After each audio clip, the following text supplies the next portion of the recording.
All right, it's about time. I think people will start connecting in as I speak, as I started. So I'll just start opening. And for our first webinar, 2025 for WellTech Test Solutions. And we're being behind the medical device manufacturer and supporting the success. And we believe our success based on your success. So once again, I thank you for everyone joining us. Good morning, good afternoon. I hope you are doing well and staying safe. My name is Stefan. I'm delighted to welcome you to today's webinars. And thank you for taking the time to join us. We have an exciting and informative session planned just for you. Feature how the measuring, verification, and validation for multi-vital sign monitoring in R&D phases. And to give you a bit of my background, I have 3 years of experience in verification of vital sign device monitoring. And this experience has given me a deep understanding on its importance and the challenge associated achieving those vital monitoring.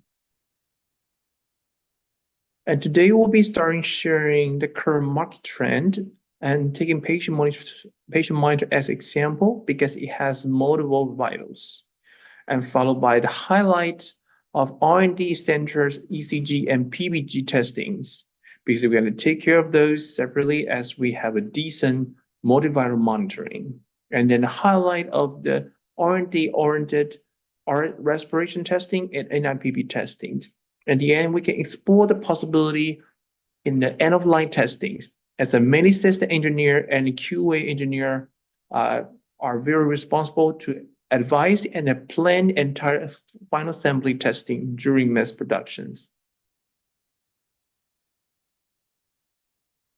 Please feel free to ask questions throughout the webinars using the chat function below. We will have a dedicated Q&A session at the end to address as many of them as possible. And also, due to limited QA time, unanswered questions will be answered and compiled in a PDF file and to share with every one of you after the webinar. Without further ado, let's dive right in. And now we have just more people coming in. Welcome, welcome. This is the first webinar of WellTech Test Solutions. Thank you for joining us. So let's unveil the market trend regarding multi-vital correlations. This schematic illustrates the next generation medical systems. It exists to liberate the workload for medical practitioners and waiting time from the patient, just like every one of us. In this vision, the wearable and home use kiosk is purposed to catch multi-vital signs when we feel ill, and is permitted to upload our data to an AI cloud, which exchange the database with the major medical facilities to give an initial diagnosis or doctor's reference. Apparently, advice to prescription, therapy, and even surgery must come from the physicians, and the world hasn't seen both feasibility to design treatment by AI. However, the time from the moment we feel like a health check until the second we actually meet a doctor face by face and with your exemption report open on the table will be spared by a lot if the mentioned system actually works. To make happen the next generation medical systems beside the cybersecurity IT infrastructures, the home use and community-based kiosk and AI cloud are the keys. The former collects and uploads the quality biosignal from the patient, and the later wield the cutting-edge algorithm to diagnose the potential symptoms effortlessly cross-check with metadata. And both are to be the reliable, accurate, by compliant requests, or even stricter. On the camera, we're using a multi-vital sign patient monitor, for example, because it has a multi-vital signs. And the vitals are all over the displays coming from the WellTech multi-sign Simulator SECG 5.0. It can operate from its standalone panel on or a Windows GUI over here. Right now, we're sending both ECG and PPG signal with the impedance change by our respiration impedance simulation to the patient monitor. That's why it has all the signs. And then we can use, what's missing is the NIBP readings. So we can use the NIBP premium analyzer BPA700 to send a signal towards it. And also it works standalone and also working from the Windows GUI.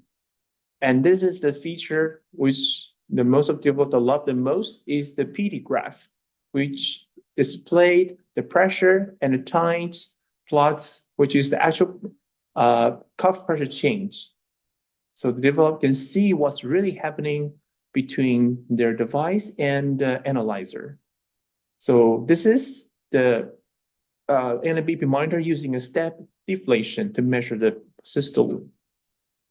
I was setting 120 to 80, and the reading is 103.84. Later on in the session of the NIBP monitors or NIBP testings, I will be asking and also adjust so they can have a better testing experience. To achieve a decent monitoring, the essential of each vital testing must be looked after separately, beginning with ECG and the PPG. So at first, ECG testing for development. The further development can extend from the compliance, which is the basic requirement for this class 2 medical device. As we taking patient monitor, for example, because multi-vital sign on the left is actually the ECG test item from IEC 60601-2-2027 for monitoring ECG device. From then, we can conclude 6 essential into different color over here, and then apply to rest of the 2 ECG example. So the standard asks for developer to test the heart rate algorithm with PQRST complex and irregular rhythm. Also the heart rate change, also the tachycardia. It also asks developer to test the electrical performance. As below, they are using those basic waveform like a square, triangular, and sine wave. So first, essential is the amplitude accuracy. At a very accurate amplitude can replicate the patient signal in a digital records, including pacer. And the dynamic range is meaning that for the wider range, make ECG machine compatible to wide patient group who might find unexpected DC gap between limbs. And input impedance, this is the equivalent loads of entire ECG machine to couple the patient signal as complete as possible. Frequency response is a good parameters to help developer to review ECG device as a bandpass filter profiled by the high and low pass cutoff frequency predefined by the ECG hardware. And the last is the noise. It actually states the rejection capability to the mains power noise by the CMRR, which is a common mode rejection, and to suppress the system noise inside ECG machine. So what the algorithm is asked for by the standard should be consider minimum requirements. So beside the PQRST, also the some heart rate change, to stand the trial of the real world, imagine there will be motion noise and the baseline drift. The ECG machine can really count on advanced algorithm where SE 5.0 come to help. So as you connect the electrode to the your ECG machine, a patient monitor, once the developer have already coupled this clinical ECG recording with doctor's annotation, They can load it into the SE 5.0 for replay to the ECG machine. At the end of each round, developer can compare if the ECG machine diagnosed the same as in the deck annotations. Over and over, this flow includes a test both on the signal process hardware and the algorithm. And to evaluate electro performance by the compliance request, SEG 5.0 is embedded with general test circuits. In the past, test engineer in the manufacturer or the certified lab, they need to build a test jig accordingly around the same general test circuits and maintain annual calibration for their own jig for traceability of the ECG machine that have ever been calibrated by this test jig. Now, the hazard-free where hardware is present, as you see on the slide, and the calibration can be done by Well-Tech and our global partner. On the intuitive GUI, we can see the elements required in each test item highlighted in the color. The signal source, the DC offset circuits, the 62K 47 nanofarad, also the skin contact resistance. All right. So well, let's see how it works for you along with the GUI.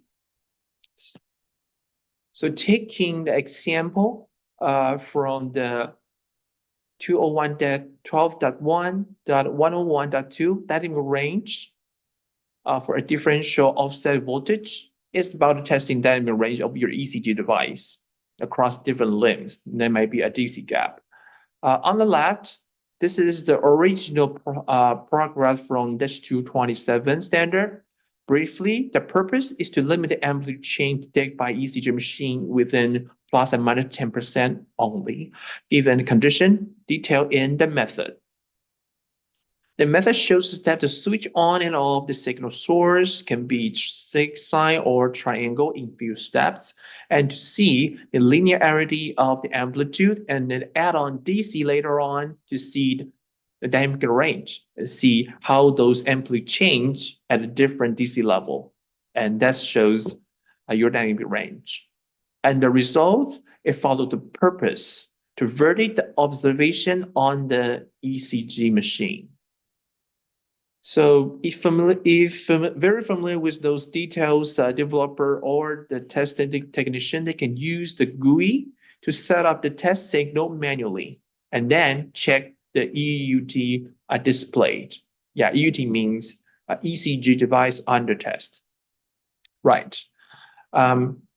But to streamline the test sequence in a routine basis, because it might happen very routinely as you upgrade and also have another builds of your products, you have to run those basic check. Yeah, just so you know, the compliance is a very basic requirement.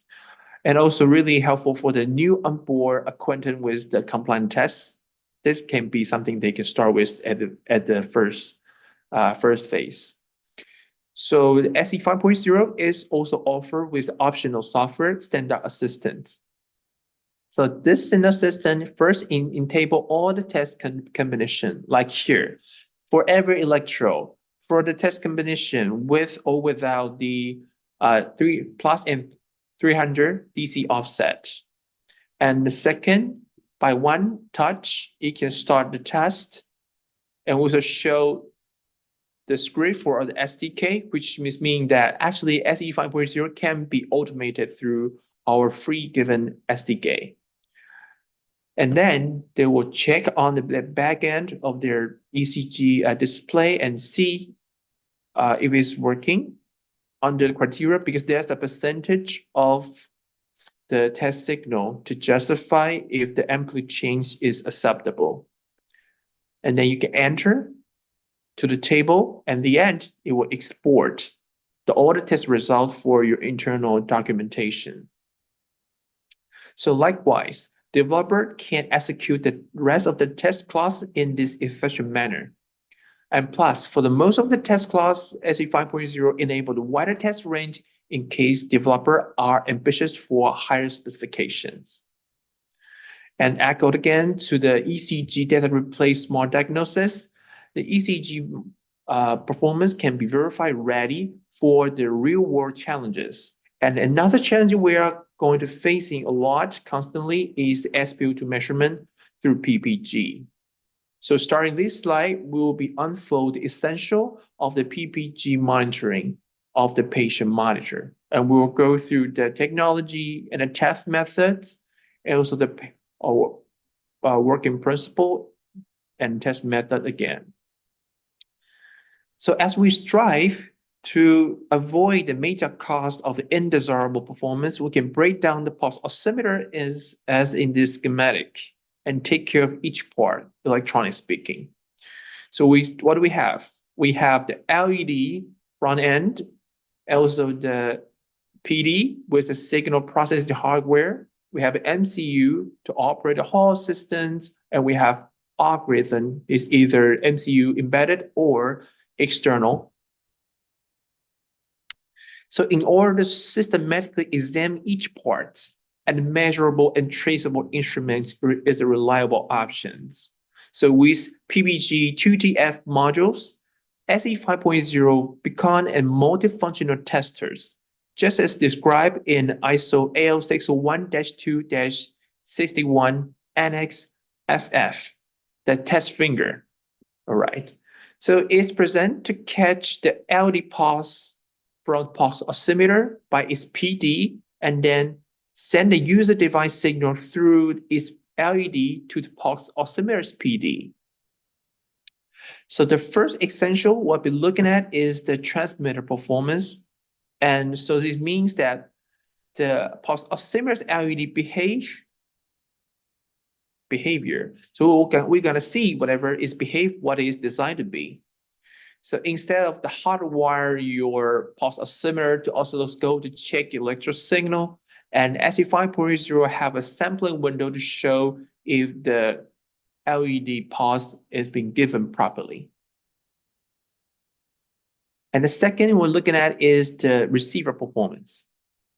So we know the PT of the pulse oximeter and the signal process hardware, they are to function well to get a quality signal.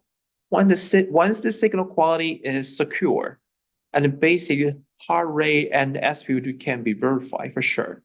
And the last is the advanced algorithm, which is literally make pulsometer able to stand the trial of the real world. We know there's going to be a skin pigmentation, there's going to be loop perfusion, there's going to be motion noise, there's going to be ambience.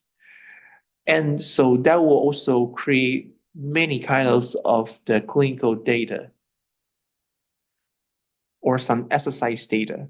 So in that, we can use the same technology as we are showing in the ECG to replay the recording. So once you have a recording with annotation, PPG recording, and convert it to the proper format, and can replay into the patient monitors as the SpO2 sensor. And then you can check the measurement, check the detection or the recognition on some arrhythmias with annotation along with the recording. So all over and over, the machine can be trained. So this is how it works.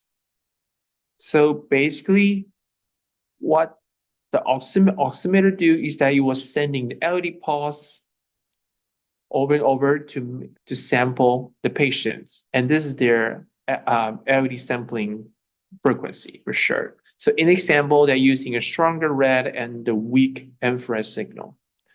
And this is what the pulse oximeter sent is actually what the SE 5.0 catch on the PDs. It's the same thing.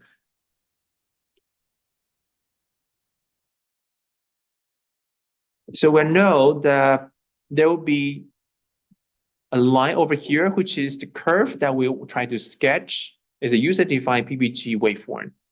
And then as we're speaking, we're trying to sketch this part at the moment. So we will using a proper LED intensity of the SE 5.0 to sketch it instead of the intensity from the pulse oximeters. So over and over, you can sketch the whole curve as user-defined. So with this proper understanding, we can understand the demonstration coming up really easy. Right. So we have the camera ready where we can show there's a 92 SPO2 from the finger module, which is PPG 2TF660. It's connected to the back of H5.0 and will be for the viewing experience, we'll be using the interface over here. So now I cut off the signal.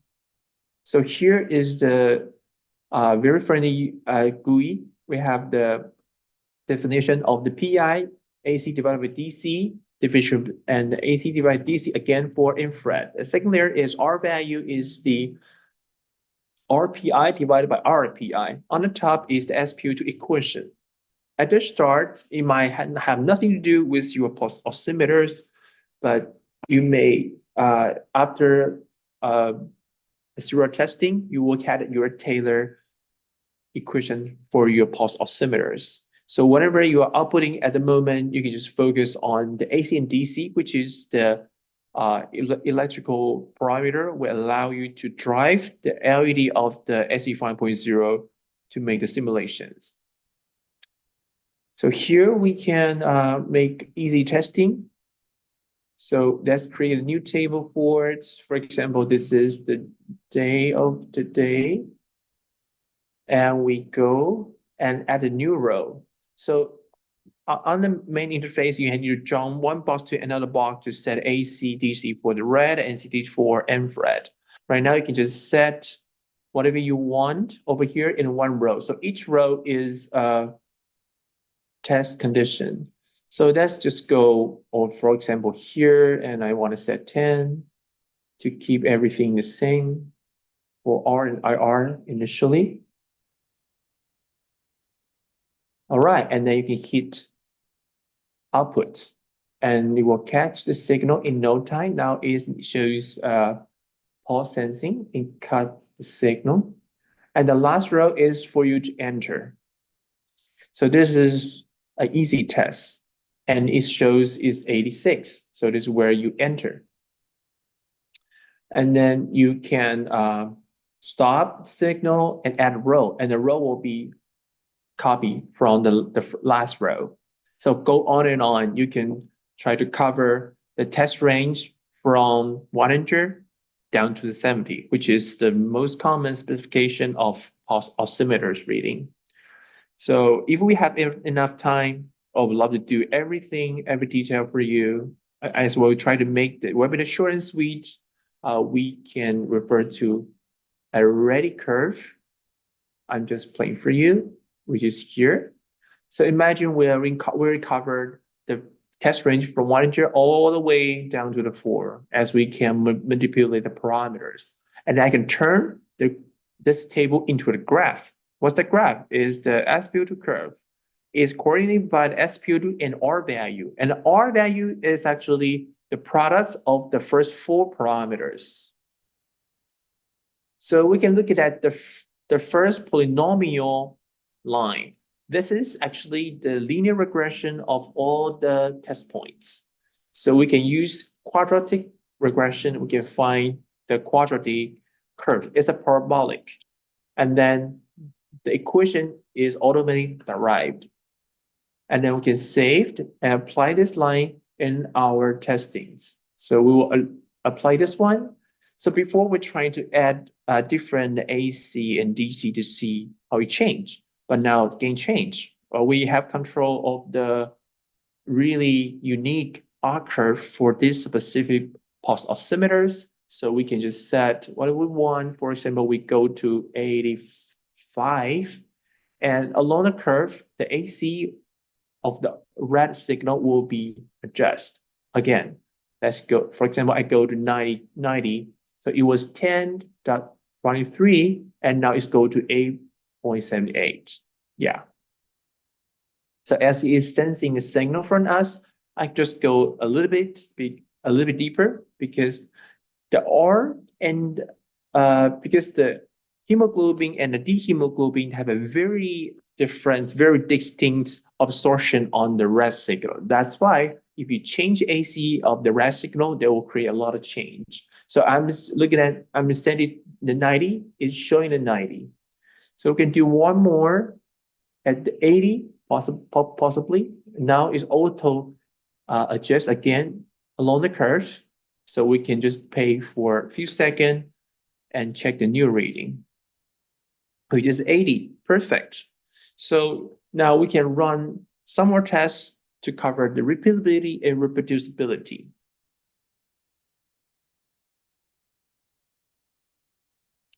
So from the demonstration, we can quickly have a quick takeaway for this R&D-oriented transmittance PPG simulators. So first, we can recognize the room for innovation powered by the flexible parameter, because now the AC and DC of the signal and AC DC of infrared signal can be changed. And the DC most represent a different skin color, lower DC, which means it's a very darker skin, and also the stronger DC would mean stronger transmittance could be white color skin. And AC can relate to this stiffness of your blood vessels. So for a teenager, maybe AC is stronger. Old people, the AC might be maybe lower. So this is some parameter for the developer can improvise. And then we can look using the model Taylor, okay, the pulse oximeter specified Taylor reference R curve to check the repeatability and reproducibilities. So what's repeatability? We can a little bit specify, because you may be looking at this one device, and as you have the curve, you change the reading. So we changed the RAC for you, so you can test a different SPO range covering all the way from the 100 to 70. So you maybe just set some cornerstone like a 9580, 8580, and verify if every critical SPO level can be checked. So this is repeatability. And then you will see if your manufacturing technique is mature for mass productions. And you can find one golden sample to run a testing to get a reference R curve for the one device. And then you use the same R curve to calibrate the rest of the unit manufactured in the same batch. So for example, I'm using the curve, it gives the golden sample 95 reading, but what about the other? They may have a different performance just because assembly tolerance or the component tolerance. So this is the all very efficient way to control the qualities. As for accuracy, by the standard, you gotta do the clinical trial for sure.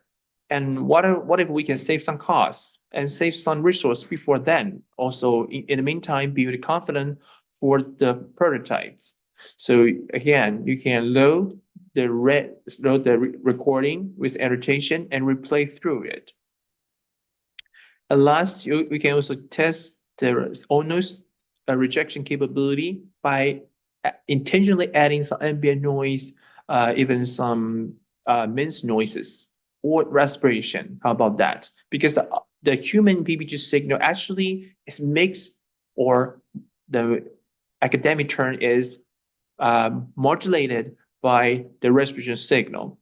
So here we can simulate the AN and PN and AM, and which is the amplitude modulation, baseline modulation, and frequency modulations.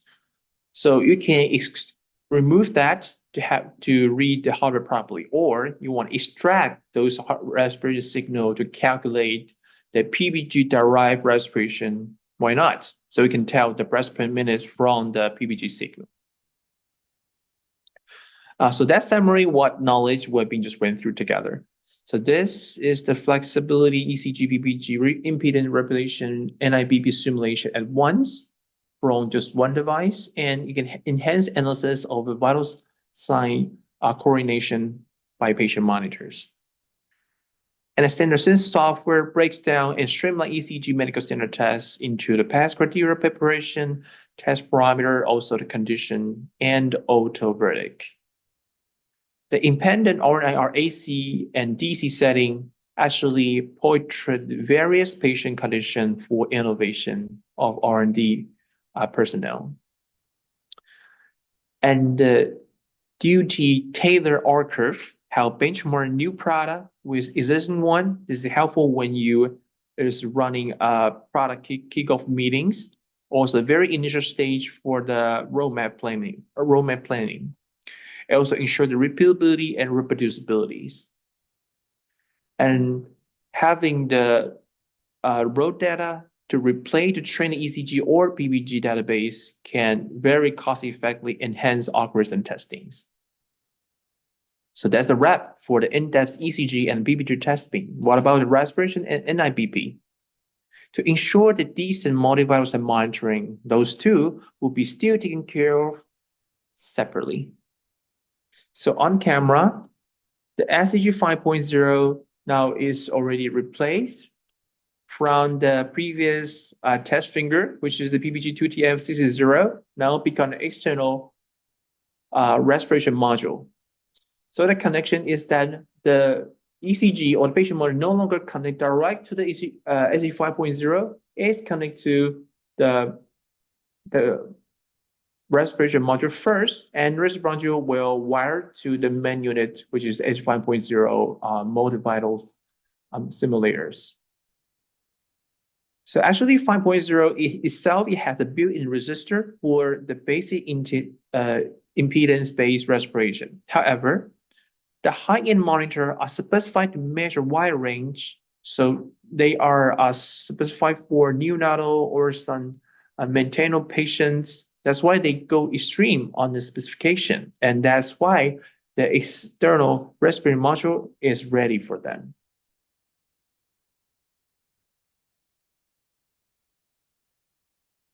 So we'll go over the respiration just a little bit.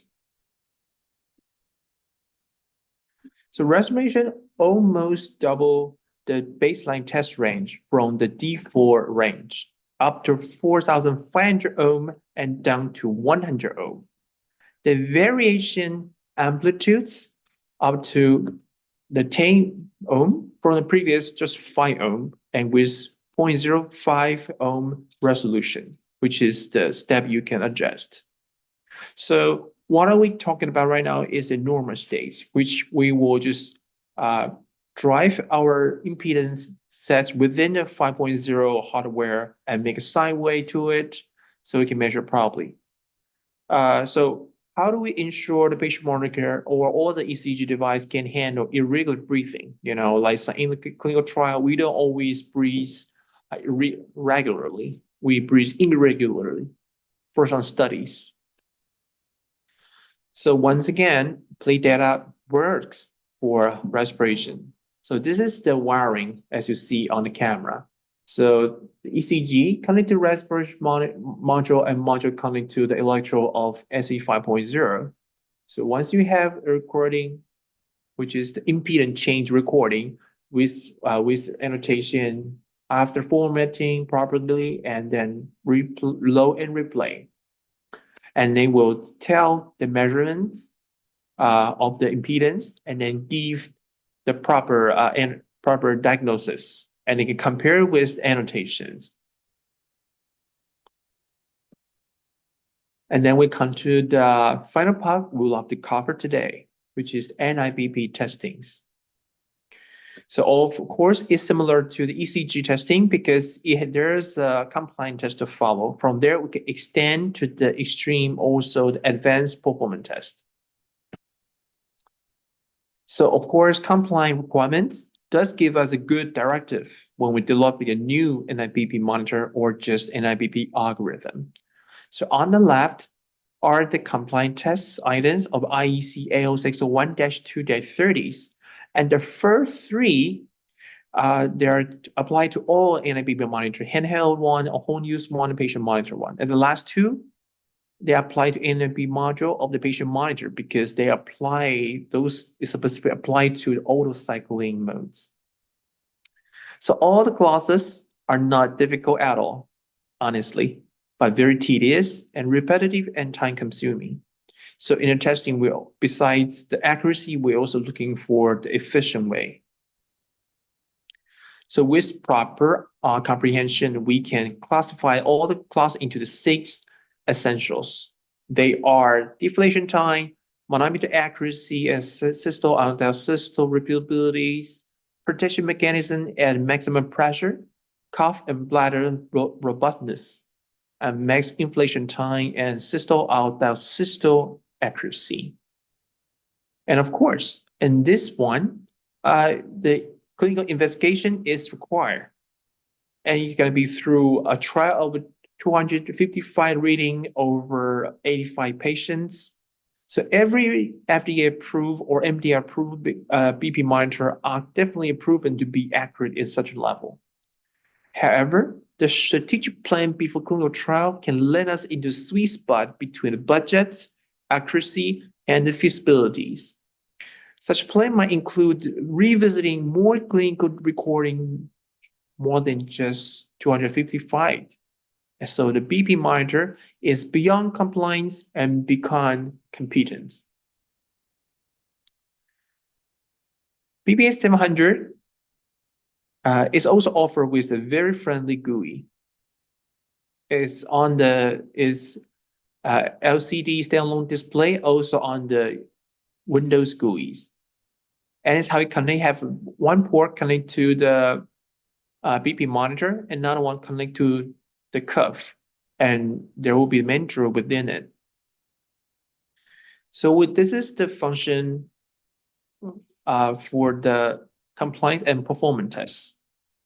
Manually, they can test the corresponding essential for developer as highlighted in by colors. So later on, I'll be concentrate on the steady pressure. We can handle the manometer accuracy, also the blood pressure test mode to take care of some testing require the human-like simulation oscillation. So the first example is the 201.12.1.106 manometer test mode. So there will be manometer test mode. So that is not available in normal use. So which means you and I, we shouldn't touch it. But however, you are the developer, you're going to activate it and run some tests for the performance check. And they are the example to refer to, which is first describes more about the manometer inside of the NIBP monitor, also the pressure source, which is the pump of the NIBP monitors. So manually, the BPA700 GUI, it can become a pressure source when you select the BPA inflection, and we can push this kind of step to the manometer of your NIBP monitors. And since we are connected, what does it mean? Because here we are connected, the same channel and same volume is connected with the inside space of the BPA700. So what's displayed over here on the PT graph of a BPA700 is actually what the BP monitors readings. So in reverse, we can also test the pump of the NIBP monitor. So in the test mode, you can program your NIBP monitor to pump this kind of the pressure, and that BPA700 to measure it. So we can have a cursor over here to scroll down to measure the steps and see if you read the same as you program. And what about we can streamline it, just like we experienced in the ECG compliance. So here, this is a center assistance. It already break down the test classes into the test criteria preparation, also the test combinations. So here I set from 60 to 260 and hit run, and everything will go at the same times. So you can measure it on your side, which is the backend of NIBP monitors. So this is a sample for the static pressure source from BPA700, which is a non-positive signal from BPA, just the pressure, steady pressure. And we can look at another example, 201.105.1 long-term automatic mode. So in the example, we can use a blood pressure test mode. and which will give you the simulated oscillation like human. So this class state two conditions, normal condition and single faults. And there are also two criteria under the normal condition. One is the overall inflate duration during the one successful measurement must less than 90 for neonatal, 180 for adults. And other requirement under normal condition is that you need to have more than 30-second interval between 5 or 15 millimercury before the next one. So, which means you need to give the patient a break. As for the single fault condition, it means that when the first safety fail, so what's the first safety, which is the normal condition requirements. So which means that you will keep lasting more than 90, more than 180 seconds, or you will start earlier than 30 seconds. Didn't give the patient a break. So what should you do? The single fault, which is the second safety, is gonna be on. So it's on.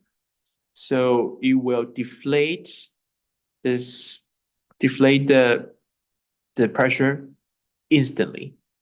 So before, the technician needs to hold timer to count interval and inflation time while control the simulators and also typing the results to Excel sheets. So what about we do all in just one interface? Yeah, this later we can use assistance. So here, this is what happened. You use manually control simulators and run one. So on camera, we can run. So there was like 1, 2, 3, 84 in the last simulation at the start of the webinars. And then we can use these to give a -3 and -4 shift. So we can start again.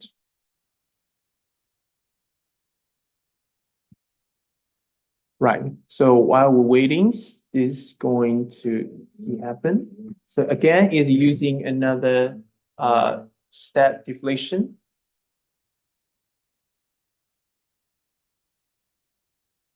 So after proper shift, which means we shift envelope for systole out of systole. So the reading test result will be much similar. So the PD graph will auto scroll along the time. So now it's only have 1 millimercury off, which is a proper testings. So beside this, we can actually use the Sync Assistant to run it without think of it. It's really helpful for the newly on board to get acquainted of the compliance, or in case we forgot. And BPA700 equipped with advanced specification. On the market, we know most of the home use one, they support up to 200, the patient monitors up to 280. Yeah, trust us. There's some very specified application for neonatal or maternal cares. That's why they will go so extremes. So BPA700 have ready for 300 and so support the measurement down to the 10 millimercury. So how do we make sure of that? We run the testing, so we keep the patient monitor going up to 230s. So we still make oscillation over there and also make oscillation even down to the 5 millimercury. And for this, to cover the wide spectrum spectrum, we also allow to adjust the envelope, not just the whole envelope to the one side, but the two-end shift. So which means we can shift this part to the higher or lower pressure, and this one is to lower or higher, fully independent. Because we know the pulse envelope actually is the profile of each person. As for accuracy, clinical investigation involving 220 data collection over 85 patients is a must. And we know how costly it is and can build confidence before going through and heavy investing activity, or just go beyond and cover wider patient spectrum. So BPA, according to the AIO 60-2 5.2.3 reference determination, is a guideline for clinical trial. The annotation is by two doctors. Their quotation, if they agree on it, they will be it. So BPA700 can participate in the clinical data collections and convert the recorded cuff pressure change into the oscillation and replay to it. So refer to the methods in the standard opposite on. So when a doctor taking this, when the clinical investigation happen on the other hand, the BPA700 can be there, just record, but do not interfere the clinical data collections. So this is the same, the opposite arm. What about the same arm is that you can catch from the same arm, but you're going to make sure the hand will not be shake there. So we can, so the trembling wouldn't affect the data collections. So this is what happened when the cuff pressure change is converted to the pulse, which is the oscillations. So BPA700 will replay according through it. After the cuff is no longer the human arm, is a mandrel. So the algorithm of the BP monitor can be trained. So we can wrap up the respiration is high specification, also including database replay, if you have that. And for NIBP monitors, we know the PD graph also is helpful for the developer, and high spec can be achieved in these premium testings. Also, BPA700, just like with the other simulator of WellTech, we support data replay function to cost-effectively check the algorithm performance. And the standard system, as long as there is a standard release, that will be it.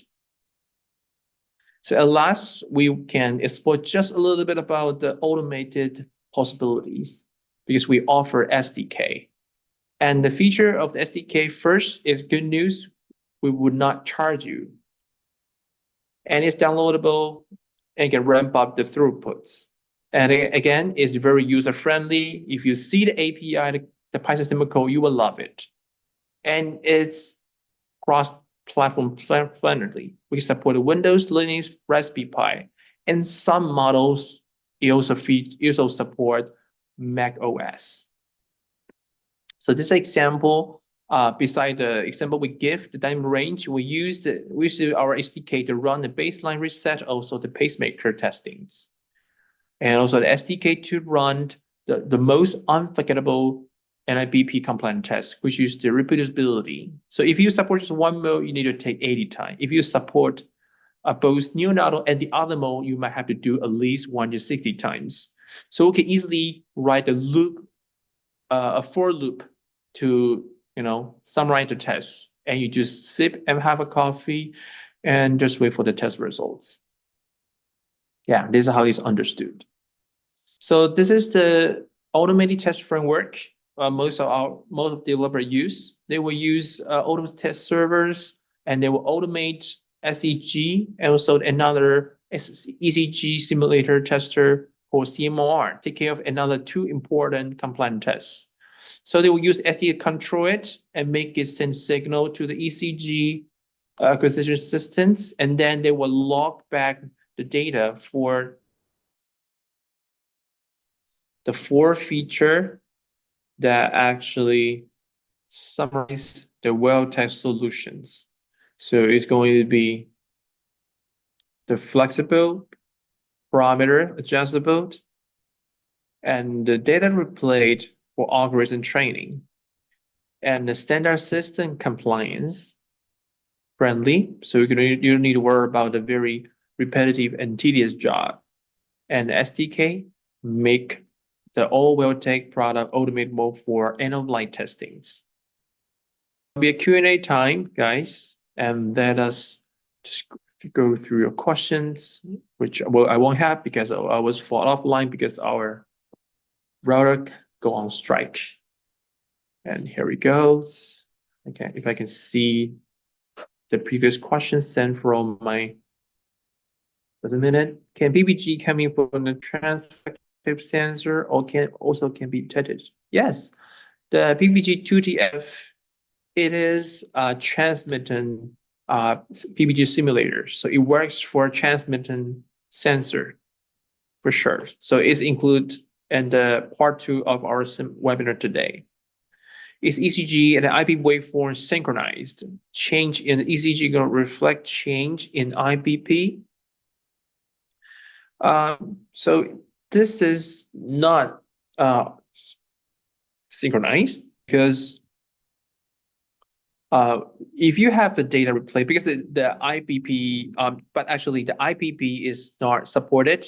We support NIBP testing. So IBP, we have a partner I've been working with for a long time. And so if you're interested, please DM us for the information. We will direct you to the person. So this is all we have. So all right. So I think we still have 2 minutes left. And we do have question from the client. Actually, from the people joining us today. So he says, how can one evaluate the impact of changing the LED brightness on the PPG signal qualities? So the answer is yes. And you can actually change the same signal, but a different DC level to see if your PPG signal can be working properly on a different DC level, because higher DC means the higher LED intensity. In that case, some PD, some photodiode, they may be saturated, so you have a very poor performance. So from the change of the DC offset, you can tell that. Or you can also specify your LED by the PD of SU 5.0. So there is a sampling feature over here to catch the LED pulse from the oximeters. So in this case, you can use our SDK calling this API to send the data back to you. So we will section your LED intensity into 256 segments, and from there you can quantify your LED strength and see if every times and every device LED give the same pulse. And on your PD wise, you can also check it by using SDK. You can set the pure DC signal from the SE 5.0. In that case, you can set the AC to 0. So we will send you the very, very clean DC signal optical way to your PD. And on your back end, you can verify the signal uncompared with one another.